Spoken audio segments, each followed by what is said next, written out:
नमस्कार। आप सभी का स्वागत है आपके अपने इस खूबसूरत से प्लेटफॉर्म पे जिसका नाम है विद्यार्थी ऑनलाइन वाला। आप सभी छात्रों का बहुत बहुत स्वागत है। हमारी वीडियो कैसी लग रही है आप हमें कमेंट करके ज़रूर बताएं।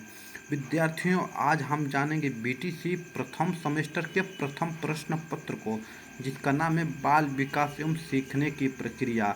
आज हम पढ़ेंगे बाल विकास एवं सीखने की प्रक्रिया में किस किस टॉपिक से कहाँ कहाँ से परीक्षा में प्रश्न पूछे जाते हैं। आज हम पूरे टॉपिक को इस वीडियो में डिस्कस करेंगे। बाल विकास एवं सीखने की प्रक्रिया हमारा पहला प्रश्न पत्र है और पहले प्रश्न पत्र में हम टॉपिक डिस्कस करने वाले हैं आज। तो चलिए शुरू करते हैं। पहला बिंदु है बाल विकास का अर्थ, आवश्यकता तथा क्षेत्र। हमें बाल विकास का अर्थ जानना है, आवश्यकता क्या है, क्यों आवश्यकता है बाल विकास का। हमें डीएलएड में बच्चों को पढ़ाने के लिए जो ट्रेनिंग दे रहे हैं, इस ट्रेनिंग में क्या क्यों आवश्यकता है, इस आवश्यकता को पढ़ेंगे तथा इसके कौन कौन से क्षेत्र हैं इसके बारे में भी हम डिस्कस करेंगे। बाल विकास की अवस्थाएं अगला बिंदु है बाल विकास की अवस्थाएं। कौन कौन सी अवस्थाएं हैं बाल विकास की, जैसे मान लीजिए शैशवावस्था हो गया, बाल्यावस्था हो गया, किशोरावस्था हो गया। इन सारी अवस्थाओं के बारे में हमें इस प्रश्न पत्र में पढ़ना होगा। अगला बिंदु है शारीरिक विकास। बच्चों का शारीरिक विकास कैसे होता है इसको भी हम इस पेपर में पढ़ेंगे। अगला इसका बिंदु मानसिक विकास। मानसिक विकास कैसे होता है, कौन कौन सी बाधाएं आती है मानसिक विकास में, उसको दूर कैसे किया जाएगा, इन सारी चीज़ों को हम इस प्रश्न पत्र में पढ़ेंगे। अगला है संवेगात्मक विकास। इमोशन क्या है, बच्चों का इमोशन कैसे उत्पन्न होता है, इमोशन को कैसे पॉजिटिव लाया जाता है, कैसे नेगेटिव लाया जाता है, क्यों इमोशन ज़रूरी है, क्यों संवेगात्मक विकास ज़रूरी है, इन सारी चीज़ों को हम इस प्रश्न पत्र में पढ़ेंगे। और अगला बिंदु है भाषा विकास। बच्चों का भाषा का विकास कैसे होगा इसके बारे में भी हम इस प्रश्न पत्र में पढ़ेंगे। अगला है व्यक्तित्व का विकास। व्यक्तित्व का विकास कैसे होगा और उसके अर्थ क्या है और कौन कौन से प्रकार हैं व्यक्तित्व का विकास के, इसके बारे में भी हमें इस प्रश्न पत्र में पढ़ना होगा। तो अगला इसका बिंदु है व्यक्तित्व परीक्षण के तरीके एवं समायोजन के उपाय। व्यक्तित्व का परीक्षण कैसे किया जाएगा, उस परीक्षण में कौन कौन से तरीके हैं और कैसे समायोजन किया जाएगा, उस समायोजन करने में कौन कौन से उपाय हैं, उस उपाय के बारे में भी हम इस प्रश्न पत्र में पढ़ेंगे। तो इसका अगला बिंदु है व्यक्तित्व भिन्नता। व्यक्तित्व की भिन्नता कैसे है, हर कोई व्यक्ति आपस में समान नहीं होता है, उसमें कुछ न कुछ भिन्नताएं होती है। वो भिन्नताएं कैसी होती है इसके बारे में हम पढ़ेंगे। भिन्नताएं, इसका अर्थ, भिन्नताएं का अर्थ क्या होता है, कारक कौन कौन से कारक है जो भिन्नता दर्शाता है, इस कारक को हम पढ़ेंगे। उस भिन्नता का महत्व क्या है, इस महत्व को भी पढ़ेंगे इस प्रश्न पत्र में। तो अगला इसका बिंदु है कल्पना चिंतन। बच्चे कल्पना कैसे करते हैं उसके बारे में पढ़ेंगे, चिंतन कैसे करते हैं और तर्क कैसे करते हैं इसके बारे में भी हम पढ़ेंगे। इसका अगला बिंदु है, देखते हैं बाल विकास के आधार एवं उनको प्रभावित करने वाले कारक। बाल विकास के आधार क्या हैं और कौन कौन से कारक हैं जो बाल विकास को प्रभावित करते हैं, उन कारक को भी हमें इस प्रश्न पत्र में पढ़ना होगा। अगला इसका बिंदु है वंशानुक्रम। वंशानुक्रम जो एक पीढ़ी से दूसरे पीढ़ी में जाती है उसे हम वंशानुक्रम कहते हैं और उसके बारे में भी हमें इस प्रश्न पत्र में पढ़ना होगा। अगला इसका टॉपिक है वातावरण। वातावरण क्या है, पारिवारिक, सामाजिक, विद्यालयी, संचार माध्यम। हमें बच्चों को कैसा पारिवारिक वातावरण देना चाहिए, परिवार में कैसा व्यवहार करना चाहिए जो बच्चों के विकास के लिए पॉजिटिव हो। सामाजिक वातावरण कैसा होना चाहिए, पड़ोसी का वातावरण कैसा होना चाहिए, बच्चे जहाँ खेलते हैं उस खेल के मैदान का कैसा वातावरण होना चाहिए, विद्यालयी वातावरण कैसा होना चाहिए, संचार के माध्यम जैसे कम्युनिकेशन होता है, हम एक दूसरे को जिस तरह, जैसे मान लें बच्चों को गेम के माध्यम से पढ़ाना, गेम के माध्यम से पढ़ाना, वीडियो के माध्यम से दिखाना पढ़ाना, संचार के माध्यम कौन कौन से बच्चों के लिए लाभकारी है इसके बारे में भी हम पढ़ेंगे। अगला टॉपिक है अधिगम। अधिगम का अर्थ होता है मित्रों सीखना। अधिगम का अर्थ तथा सिद्धांत, हम कैसे सीखते हैं, सीखने का अर्थ क्या होता है तथा इसका सिद्धांत क्या होता है, किस किस कौन कौन से सिद्धांत हैं जो हमें सीखने में लाभदायक हैं, इस सारे सिद्धांतों को हम पढ़ेंगे इस पेपर में। और अगला बिंदु है अधिगम का अर्थ। अधिगम का अर्थ क्या होता है मित्रों? अधिगम का अर्थ होता है सीखना।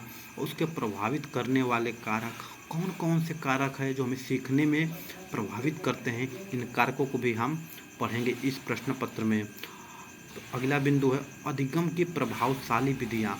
कौन कौन सी प्रभावशाली विधियाँ हैं जिससे बच्चों का विकास, बच्चों को प्रभावी तरीके से सिखाया जाएगा, उनको अच्छे तरीके से सिखाया जा सकता है। उन कौन कौन सी विधियाँ हैं जो प्रभावशाली तरीके से काम करें, इन विधियों के बारे में भी हमें इस प्रश्न पत्र में पढ़ना होगा। देखते हैं अगला बिंदु अधिगम के नियम। सीखने के कौन कौन नियम है? जैसे थॉर्नडाइक महोदय ने नियम दिया था, तो इनके सीखने के जो मुख्य नियम है एवं सीखने का उनका महत्व है, इसके बारे में पढ़ेंगे। थॉर्नडाइक ने कौन नियम दिया था और उनका मुख्य नियम क्या है, गौण नियम क्या है, इसके बारे में पढ़ेंगे। उस सीखने में उनका महत्व क्या है, हमारे लाइफ में उनका महत्व क्या है, इसके बारे में भी हम पढ़ेंगे इस प्रश्न पत्र में। अगला बिंदु है अधिगम के प्रमुख सिद्धांत तथा कक्षा शिक्षण में इनकी व्यवहारिक उपयोगिता। अधिगम के कौन कौन से प्रमुख सिद्धांत है तथा कक्षा शिक्षण में इनकी व्यवहारिक उपयोगिता क्या है, कैसे हम उस सिद्धांत को कक्षा शिक्षण में अप्लाई करेंगे, कैसे व्यवहार में लाएंगे, इसके बारे में भी हमें इस प्रश्न पत्र में पढ़ना होगा। अगला इसका बिंदु है थॉर्नडाइक का प्रयास एवं त्रुटि का सिद्धांत। थॉर्नडाइक महोदय ने प्रयास एवं त्रुटि का सिद्धांत दिए थे। इस कौन सिद्धांत है और इसमें क्या लाभ क्या हानियाँ हैं, इसके बारे में भी हमें इस प्रश्न पत्र में पढ़ना होगा। अगला इसका बिंदु है पावलोव का संबंध प्रतिक्रिया का सिद्धांत। पावलोव महोदय ने जो कुत्ते पर अपना नियम दिया था, सिद्धांत दिया था, उस नियम को भी हम पढ़ेंगे। जैसे जो कुत्ता लार गिराता है तो घंटी बजती है, तो इन सारे नियमों को हमें इस प्रश्न पत्र में पढ़ना होगा। स्किनर का क्रिया प्रसूत अधिगम सिद्धांत। स्किनर कौन है और इनका क्रिया प्रसूत क्या होता है, हाँ इसका सिद्धांत क्या, इसका अधिगम सिद्धांत क्या, इसके बारे में पढ़ेंगे। स्किनर महोदय ने क्रिया प्रसूत सिद्धांत जो दिए थे, उन सिद्धांत को पढ़े में। एक कोहलर महोदय का जो सिद्धांत दिए, सूझ एवं अंतर्दृष्टि का सिद्धांत। कोहलर महोदय ने सूझ एवं अंतर्दृष्टि का सिद्धांत दिया था, जो सुल्तान नामक बनमानुस पर था। उस सिद्धांत को भी हमें इस प्रश्न पेपर में पढ़ना होगा। एक पियाजे का सिद्धांत है, पियाजे ने कौन कौन सिद्धांत दिए, पियाजे के सारे सिद्धांतों को हम पढ़ेंगे इस पेपर में और हमारे जीवन में क्या उपयोग है, इसके बारे में भी हम जानेंगे। अगला इसका है वाइगोत्स्की का सिद्धांत। वाइगोत्स्की ने कौन सिद्धांत दिए, इस सिद्धांत के बारे में भी पढ़ेंगे और सिद्धांत हमारे टीचिंग लाइन में क्यों उपयोगी है, इसके बारे में भी हम पढ़ेंगे। और अगला है सीखने का वक्र। सीखने का वक्र अर्थ एवं प्रकार, सीखने में उनका महत्व, सीखने का वक्र अर्थ क्या है, प्रकार क्या है और उसका सीखने में महत्व क्या है, इसके बारे में भी हम डिस्कस करेंगे। और अगला है पठार। पठार का अर्थ क्या होता है, कारण एवं निराकरण, इसके बारे में भी हम चर्चा करेंगे इस प्रश्न पत्र में। अगला टॉपिक है अभिप्रेरणा। अभिप्रेरणा क्या होती है, इसके बारे में भी हमें पढ़ेंगे इस प्रश्न पत्र में। अब अगला इसका टॉपिक है अर्थ। अभिप्रेरणा का अर्थ एवं महत्व, उसका अर्थ क्या होता है, कौन कौन से प्रकार हैं, उनका महत्व क्या होता है, इसके बारे में भी हमें पढ़ना होगा इस प्रश्न पत्र में। अगला इसका टॉपिक है ध्यान।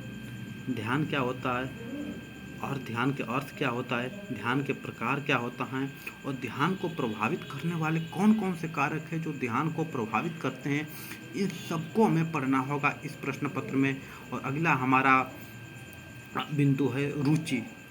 रुचि क्या है, इंटरेस्ट। रुचि क्या है, रुचि के अर्थ क्या है, प्रकार क्या है, या बच्चों के रुचि का परीक्षण कैसे किया जाएगा, इनको भी हम पढ़ेंगे इस प्रश्न पत्र में। और अगला हमारा टॉपिक है स्मृति, मेमोरी।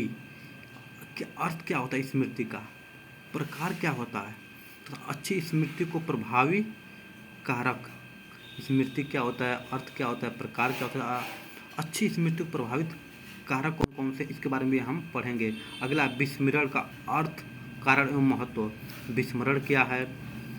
जो जो चीज़ हमें, जो जिसे हमें याद कर, जो कोई चीज़ हम अगर पीछे जानते हैं उसको हम याद करते हैं, उसे हम स्मरण कहते हैं। वही हम याद नहीं कर पाते हैं, भूल जाते हैं, उसे हम विस्मरण कहते हैं।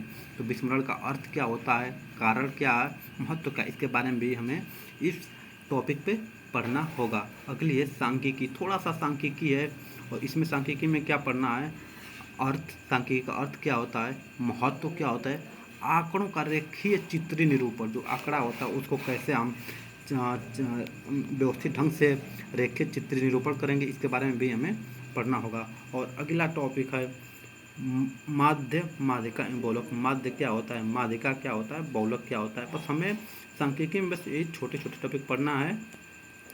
हमें पढ़ना है छात्रों, आज हमने पूरा डिस्कस कर लिया कि बाल विकास के प्रश्न में कहाँ कहाँ से किस किस टॉपिक से प्रश्न परीक्षा में पूछे जाएंगे, सारे टॉपिक को हमने एक बखूबी तौर से डिस्कस कर लिया। और अगली वीडियो में हम अगले पेपर को डिस्कस करेंगे। जब हमारा पेपर का सिलेबस पूरा डिस्कस हो जाएगा, तब हम एक एक टॉपिक को, एक एक प्रश्न पत्र से बहुत ही अच्छे तरीके से, बहुत ही बेहतरीन तरीके से हम पढ़ेंगे और समझेंगे। और एक वादा है दोस्तों आप सभी से कि एक बार पढ़े, दोबारा पढ़ने की कभी ज़रूरत नहीं पड़ेगी, और आप एकदम अच्छे से सीख जाएंगे, क्योंकि सिखाने और समझाने की पूरी जिम्मेदारी हमारी है। और आपकी जिम्मेदारी है टाइम से वीडियो देखना, और जो भी इसके नोट्स हैं आपको नोट्स बनाना और रिवीजन करना। दोबारा ज़िंदगी में कभी भूलेंगे नहीं। ऐसा आपको यहाँ से कंटेंट और दिया जाएगा, और जो पढ़ाने का तरीका है ये भी बहुत ही देसी अंदाज में, बहुत ही बेहतरीन तरीक़ा से दिया जाएगा। तो आज का वीडियो यहीं समाप्त करते हैं, फिर मिलते हैं अगले वीडियो में। तब तक के लिए जय हिंद, नमस्कार, खुदा हाफिज़।